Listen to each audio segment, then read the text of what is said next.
Tell me 5-6 points one जो आपने book में रिसर्च करके you have come down to this conclusion कि okay, first is middle class ये है जो सबसे ज़्यादा लोड ले रहा है.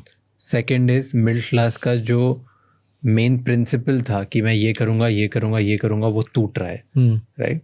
इससे इफेक्ट क्या होगा या क्या हो रहा है? You must have found something. हाँ जी. So let's go to the होगा later on. Let's do आज क्या हो रहा है. ठीक है, आज क्या हो रहा है. So what the data shows, Raj, there's a listed entity called InfoEdge जिनकी एक बिजनेस है नौकरी बोल के, वो एम्प्लॉयमेंट क्लासिफाइड्स का बिजनेस है. तो उनके पास सॉलिड डेटा है 2008 से लेके आज तक कितने वाइट कॉलर जॉब्स क्रिएट हो रहे हैं. राइट. बाय सेक्टर डेटा है. तो उस डेटा के मुताबिक till 2020 white collar jobs were growing at 11% each year.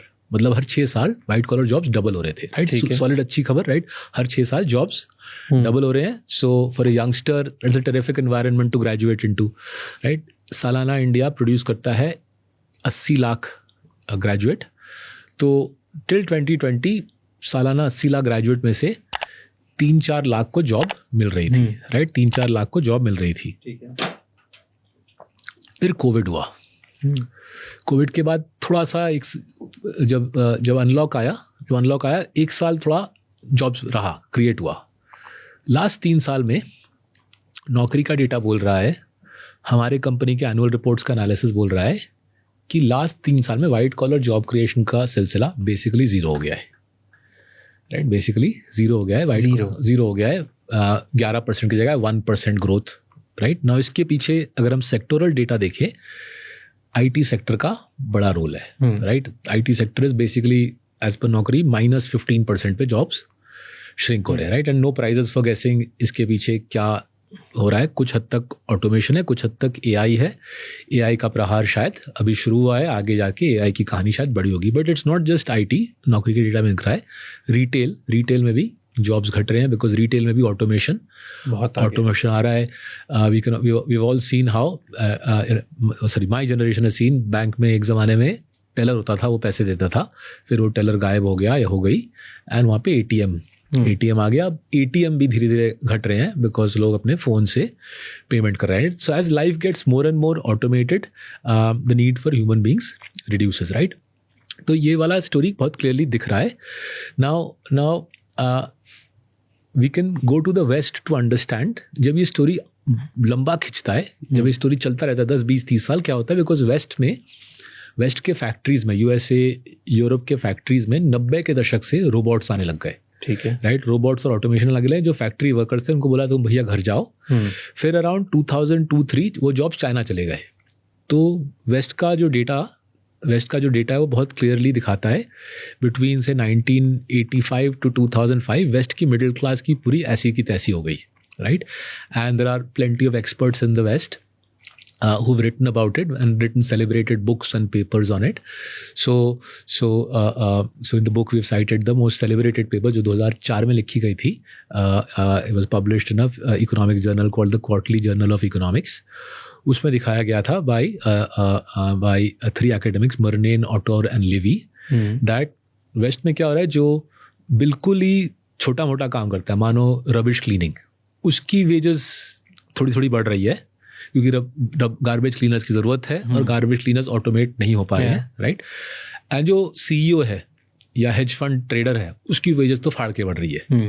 But जो बीच में है, ऑफिस में सेक्रेटरी है, क्लरिकल वर्कर है, फैक्ट्री में फोरमैन है, उसकी जॉब्स भी जा रही है, वेजेस भी जा रही है. तो इसको कहते हैं पोलराइजेशन थीसिस कि बिल्कुल मीनियल वर्कर, बिल्कुल लो एंड वर्कर का डिमांड है, वो काम अभी भी ऑटोमेट करने के मतलब it's not worth it. And बिल्कुल जो हाईली स्किल्ड है उसका तो भैया सुपरस्टार है वो. ठीक है. और बीच का बंदा मिडिल क्लास तबाही. राइट. सो ये 1985 से शुरू हुई थी, चलती रही 2005. इन अ वे जो कहा जाता है कि यूके में ब्रेक्सिट और यूएस में ट्रम्प की जीत इन्हीं वजह से हुई. मिडिल क्लास 20-30 साल की पिटाई हो गई एंड दे सेड यार ये तो मज़ा ही नहीं आ रहा, let's elect a leader who will make us great again. Right. वहाँ से मागा वागा पूरा शुरू हुआ. Right.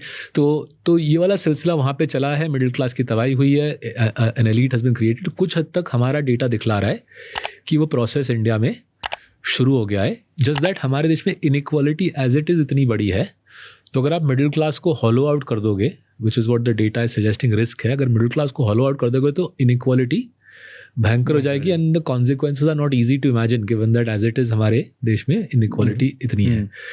But this another dimension to what is happening, and ये वाला डायमेंशन जो आपको बताने वाला हूँ ये वेस्ट में उस हद तक हुआ नहीं है. ओके. हमारे देश में 2016 में मोबाइल ब्रॉडबैंड, मोबाइल डेटा जियो ने बेसिकली फ्री करा दिया. ठीक है. एज इट इज़ हमारी आबादी यंग है, 28 की मीडियन एज है, so that would have meant that the typical Indian who is today 28 when he और शी वाज 15 और 16 अपने टीनेज ईयर्स में उसको मुफ्त में मोबाइल डेटा मिल गई. 18 साल का जब था तब. हाँ राइट. बिल्कुल इन्फ्लुएंस, एंड बहुत सारा रिसर्च दिखाता है कि आपके टीनेज ईयर्स में सोशल मीडिया का आपके दिमाग के ऊपर भयंकर इम्पैक्ट होता है, because your brain is still forming till the age of 24-25 your brain is still forming, right. तो ये बच्चा बड़ा ही हुआ 17-18 साल की उम्र से, बड़ा ही हुआ with social media age his part of his core belief system, right. And by the time covid came, covid के टाइम वैसे ही घर से नहीं निकल सकते, कुछ और करने को है नहीं, वो पूरा बेसिकली उसका दिमाग और उसका फ़ोन फ्यूज़ हो गया एक साथ, राइट. उसके दो असर हुए. एक तो हुआ ये डेट वाला स्टोरी कि what ever I am seeing on social media that is the real life. और उसमें दिख रहा है कि राज लंदन में है और वहाँ पे या ऐसे कॉफ़ी पीते हैं या पानी पीते हैं, भैया वो मुझे भी करना है भले ही मेरे पास कमाई ना हो. ठीक है. और उसका कर्जा वाला इफेक्ट आया. So I call it the industrialisation of aspiration, right. Aspiration पहले था हर एक व्यक्ति की अलग अलग होगी. सोशल मीडिया ने बोला नहीं, तुम सबकी एस्पिरेशन सेम होगी और तुम सबकी एस्पिरेशन होगी ग्लैमरस लाइफस्टाइल लीड करने की. बट साथ ही साथ इन्फ्लुएंसर लोग आ गए, उन्होंने समझाया बेटा तुम तो F&O ट्रेडिंग कर सकते हो, ये देखो F&O ट्रेडिंग करके इन सब लोगों ने, दिग्गजों ने कमाया है, तुम भी कमा सकते हो. ऑप्शन ट्रेडिंग तो बच्चा कर सकता है. तो इन्फ्लुएंसर्स के बदौलत और मोबाइल फ़ोन में ऑनलाइन ट्रेडिंग के बदौलत हमने इंडिया ने लास्ट 4 साल में करीबन 9 million mostly man, right, SEBI का डेटा दिखाता है mostly man, mostly between the age of 30 to 40, 9 million male के जेब पूरे खाली कर दिए हैं हमने. लास्ट 4 साल में इंडिया ने करीबन 4 लाख करोड़ इनके जेब से निकाल लिया है. Cumulatively 4 lakh crore 90 lakh middle class व्यक्तियों के जेब से निकाल के किसको दिया है? आधा दिया है वॉल स्ट्रीट के हेज फंड्स को, क्योंकि आपके पास तो शायद पैसे नहीं थे, ये लीजिए सालाना इंडिया से गिफ्ट, $5 बिलियन का गिफ्ट, हमारे गरीबों का पैसा आप लूटिए. बाकी जो 5 बिलियन है वो हमने डिवाइड कर लिया. हमारे ब्रोकरेजेस को 1-2 बिलियन मिला है और बॉम्बे के जो महारथी हैं उनको 3-4 बिलियन मिला है. पिटाई किसकी हुई है? वो बेचारा व्यक्ति जो बैठे बैठे अपने फ़ोन पे सोच रहा है मैंने तो क्लास लिए थे, इतने सारे यूट्यूब पे कोर्स किए थे, पर पता नहीं कमाई क्यों नहीं हुई बैंक निफ्टी और निफ्टी में ट्रेड मार के, राइट. तो ये दो aspects, crazy level of personal borrowing to live a fantasy lifestyle and trading online in F&O on a scale not seen in any country, forget a poor country like us, we're still one of the 40 poorest countries, right. मेरे ख्याल से इसका ताल्लुक है with the hollowing out of the middle class, because to be fair, अगर लोगों के पास दूसरे तरीके होते ज़िंदगी में ऊपर जाने के, I am sure they would have taken that, right. They had no other option. एक तो कर्जा लो एट अ स्केल, दूसरा ट्रेडिंग करो.